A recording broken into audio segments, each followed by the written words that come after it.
بالله من الشيطان الرجيم. بسم الله الرحمن الرحيم. قال الله تبارك وتعالى في القرآن المجيد والفرقان الحميد: رب هب لي من الصالحين وبشرناه بغلام حليم فلما بلغ معه السعي قال يا بني إني أرى في المنام أني أذبحك فانظر ماذا ترى قال يا أبت افعل ما تؤمر ستجدني إن شاء الله من الصابرين. وقال تعالى: إنا أعطيناك الكوثر فصل لربك وانحر إن شانئك هو الأبتر.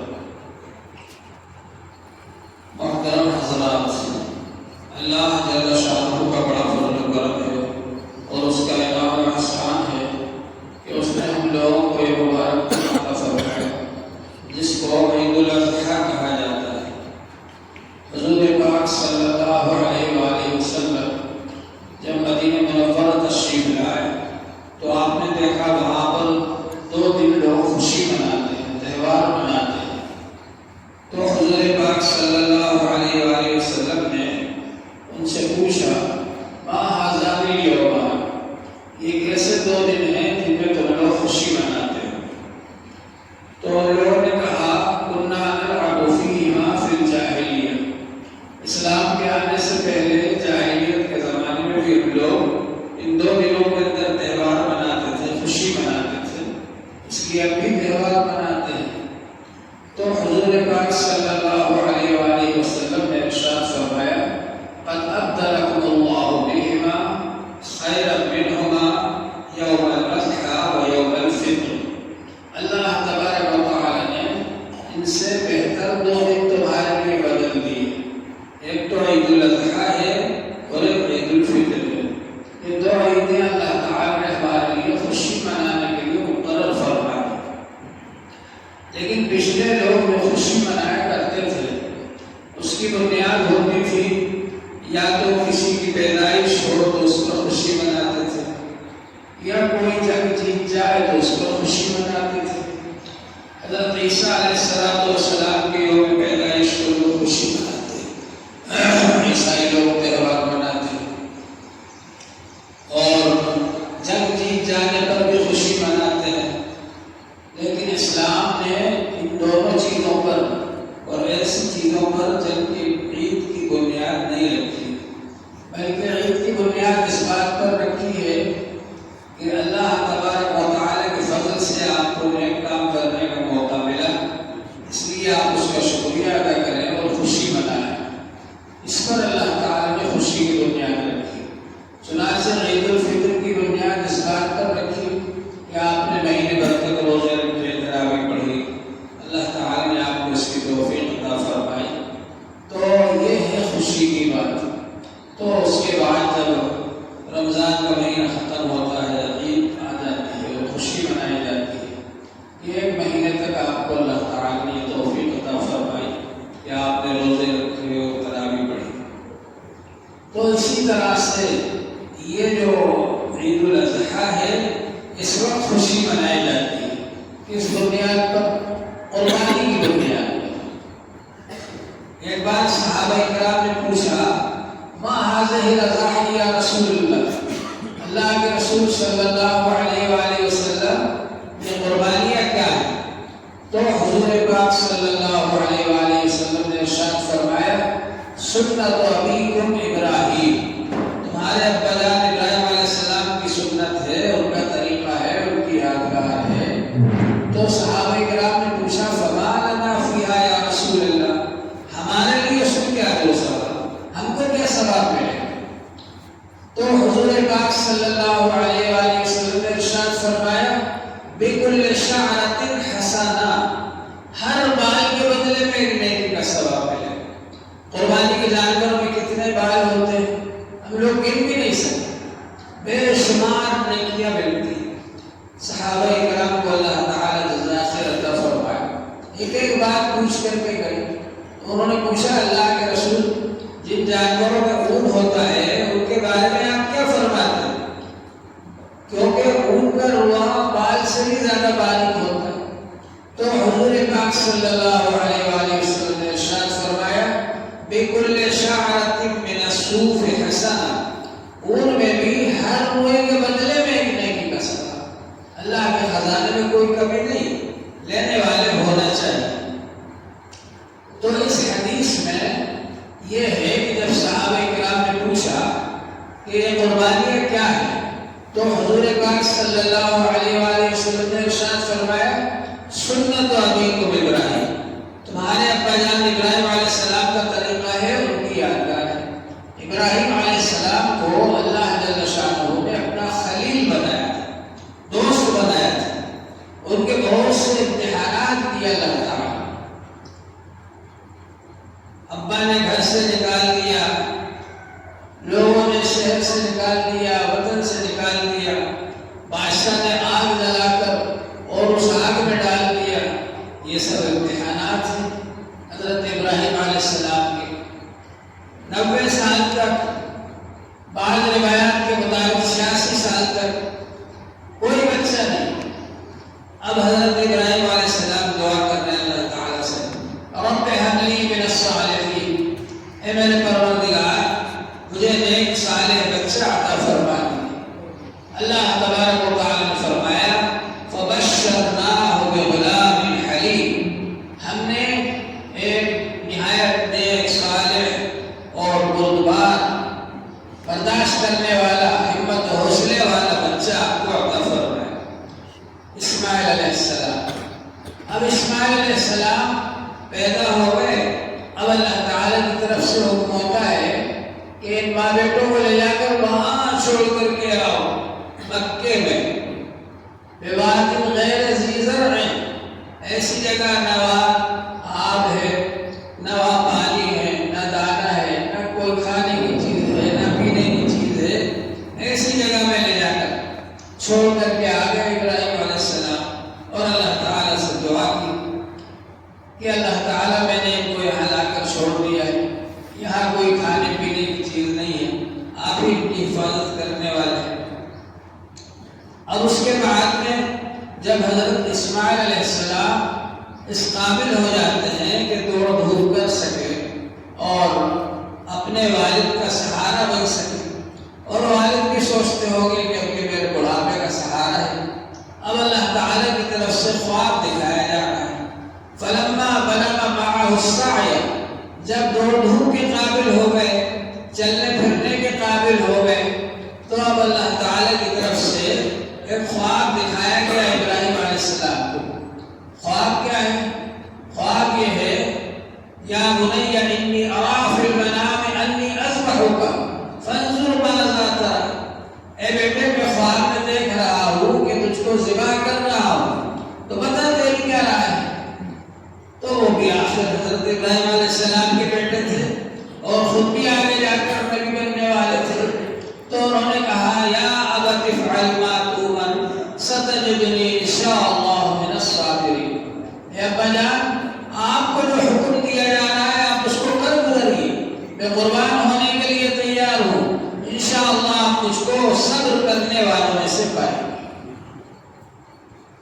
اب ان کو لے کر کے چلے، راستے میں شیطان نے بہکایا، حضرت حاجرہ کو بہکایا، پھر حضرت ابراہیم علیہ السلام کو بہکایا، پھر حضرت اسماعیل علیہ السلام کو بہکایا، ہر جگہ حضرت ابراہیم علیہ السلام نے پکڑ مارا، شیطان کو بھاگ گئے، اس طرح سے مینا پہنچ گئے۔ اب مینا میں لے جا کر کے حضرت اسماعیل علیہ السلام کو لٹا دیا، اور جب لٹا رہے ہیں تو معصوم بچے نے مشورہ دیا کہ ابا جان آپ اپنے چہرے پر، اپنی آنکھوں پر پٹی باندھ لیجیے، کہیں ایسا نہ ہو کہ آپ مجھ کو دیکھیں، میرے چہرے کو دیکھیں آپ، اور آپ کے دل میں محبت جاگ جائے اور آپ اللہ کا حکم پورا نہ کر سکیں، اس لیے آپ یہ کیجیے کہ اپنی آنکھوں پر پٹی باندھ لیجیے، اور یہ کہا کہ آپ مجھ کو اونا لٹائیے، کہیں ایسا نہ ہو کہ چہرہ آپ کا ہمارا آمنے سامنے ہو تو آپ اللہ کا حکم پورا نہ کر سکیں، اور یہ کہا کہ کرتا اتار لیجیے، آپ یہ کرتا میرا اتار لیجیے، کہیں ایسا نہ ہو اس میں خون لگا ہوا میری والدہ دیکھیں تو میری یاد آ۔ اب اس کے بعد میں حضرت ابراہیم علیہ السلام نے وہ کیا، فلما اسلما وتلہ للجبین، ان دونوں نے ہمارا حکم مانا اور بچے کو پیشانی کے بل لٹا اور چھری چلا دی۔ اب ساری دنیا میں کوہرام مچ گیا، سب لوگ حیران ہیں، فرشتے بھی حیران ہیں کہ ایک باپ اپنے بیٹے کو ذبح کر رہا ہے۔ اللہ تبارک و تعالی نے چھری کو حکم فرمایا کہ کاٹنا نہیں اسماعیل کو، اور حضرت جبرائیل علیہ السلام کو حکم فرمایا کہ ایک دمبا لے کر کے جاؤ جنت سے اور اسماعیل کو علیحدہ کر دو اور ان کی جگہ پر دمبے کو رکھ دو۔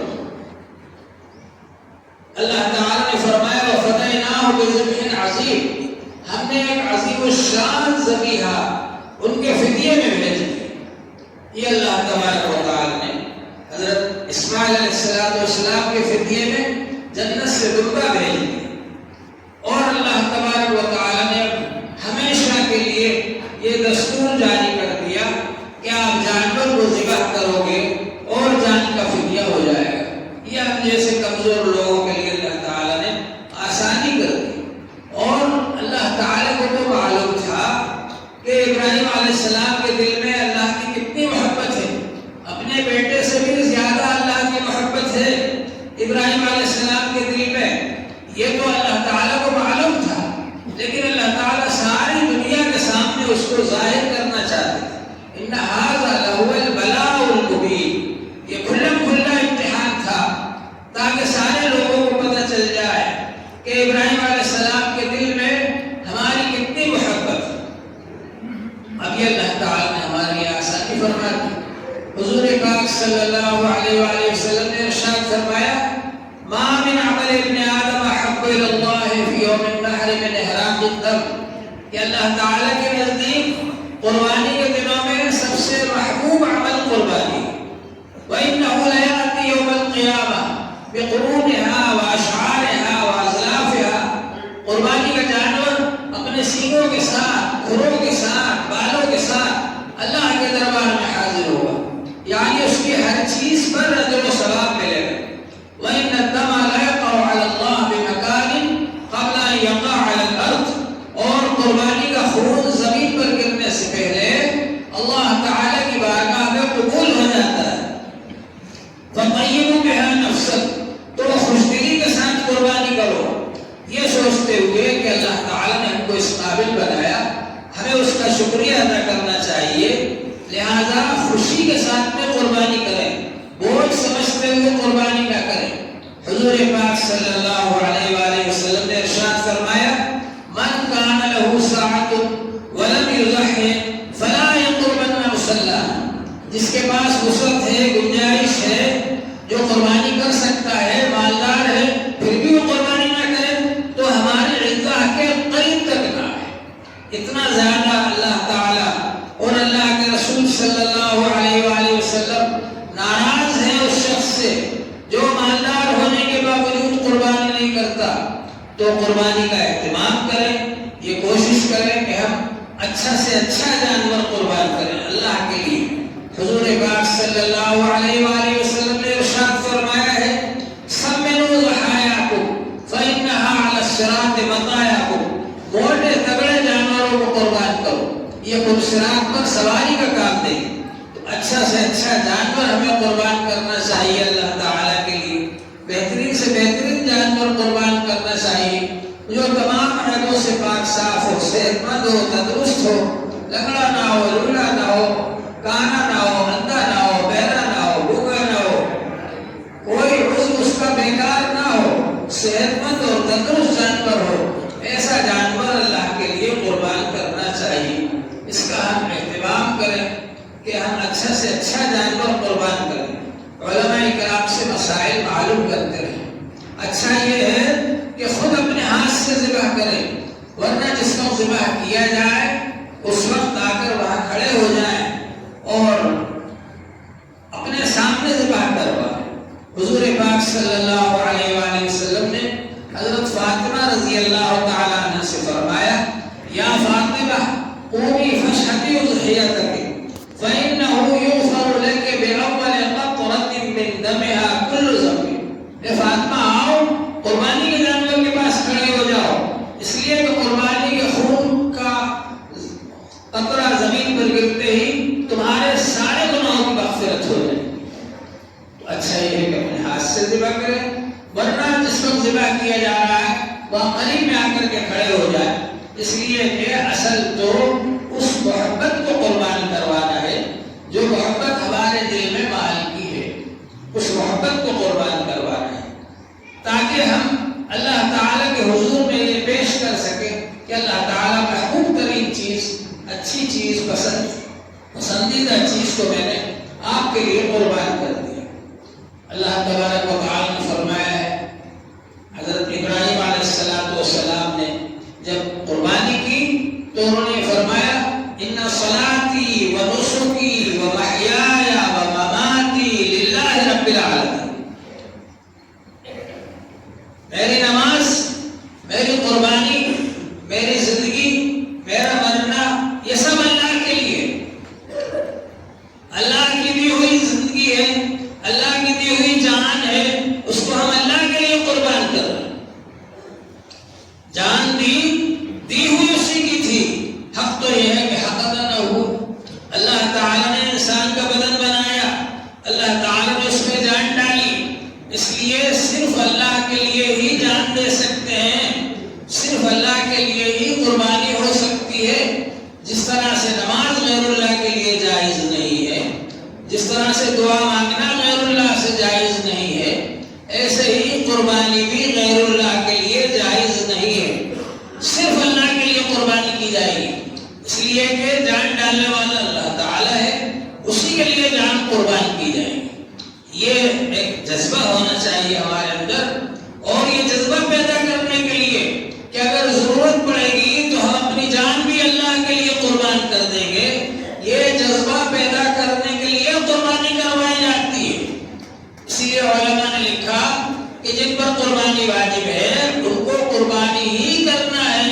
اور حدیث پاک میں ہے کہ قربانی کے دنوں میں اللہ تعالیٰ کو سب سے زیادہ محبوب عمل، سب سے زیادہ پسندیدہ عمل قربانی ہے. اس لیے کہ قربانی کے ذریعے جو جذبہ پیدا کروانا ہے وہ جذبہ قربانی سے ہی پیدا ہوگا.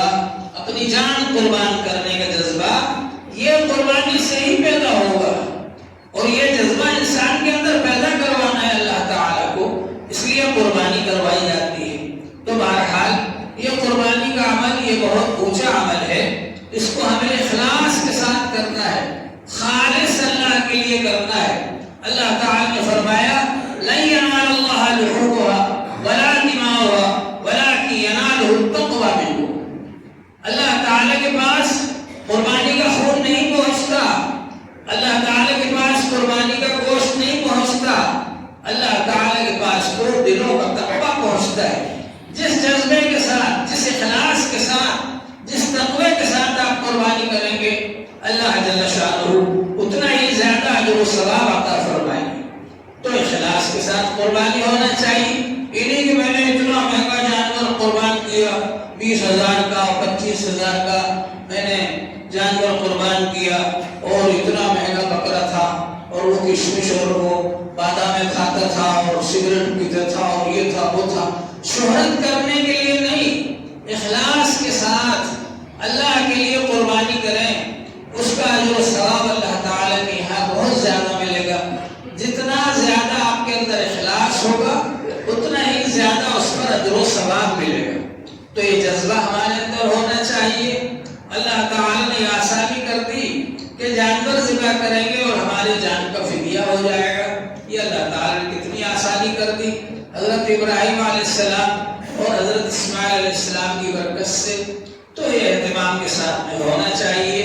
یہ قربانی والی عید ہے، عید قربان ہے، اور اس موقع پر بھی ہمیں غریبوں کو یاد رکھنا چاہیے. اس لیے علماء نے لکھا ہے کہ اچھا یہ ہے کہ گوشت کے 3 حصے کر لیے جائیں. ایک حصہ گھر میں پکا لیا جائے، ایک حصہ غریبوں میں بانٹ دیا جائے، ایک حصہ رشتہ داروں میں بانٹ دیا جائے، اور پورا کا پورا خود ہی گھر میں پکا لیں اور پکا کر کھلا دیں. اس میں بھی کوئی حرج کی بات نہیں، یہ مستحب کے درجے میں ہے اور اس کا اہتمام ہونا چاہیے کہ اس موقع پر بھی ہم مدرسوں کو یاد رکھیں۔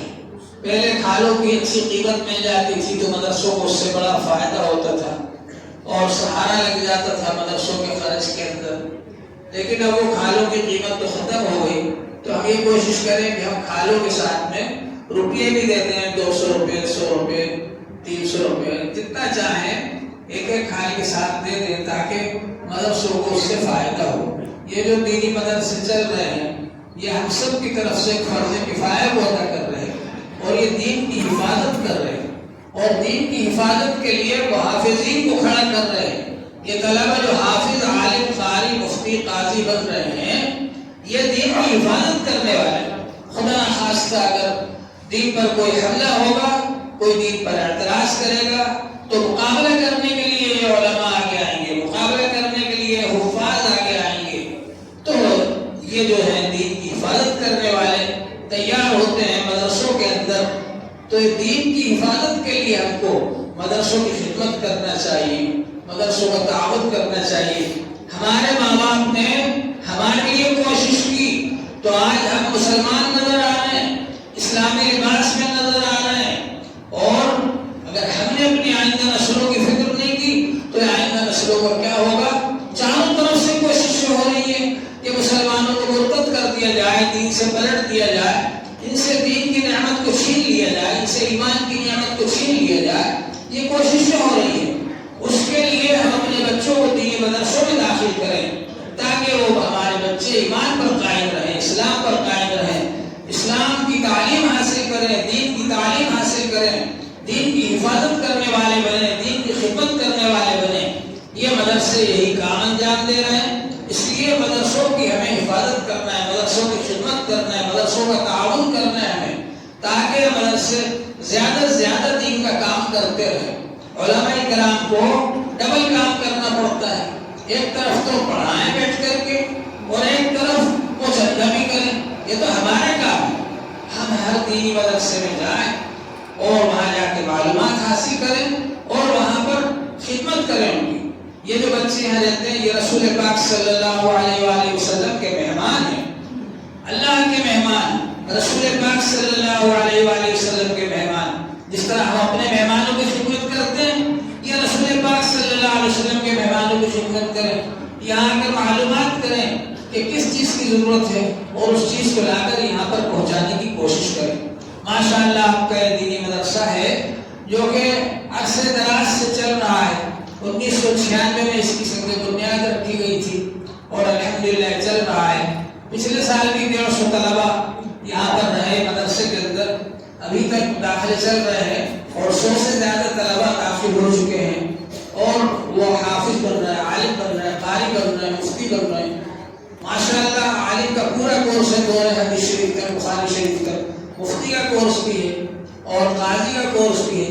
یہ بچے یہاں سے جو پڑھتے ہیں اپنے اپنے علاقے میں جہاں بھی جا کے دین کی خدمت کریں گے، آپ حضرات کو بھی اس کا اجر و ثواب ملتا رہے گا، ہمیشہ ہمیشہ اس کا اجر و ثواب ملتا رہے گا۔ اس لیے کوشش کریں، خود بھی تعاون کریں اور خود بھی تعاون دیں اور اپنے دوست احباب کو بھی توجہ دلائیں کہ وہ بھی تعاون دیں۔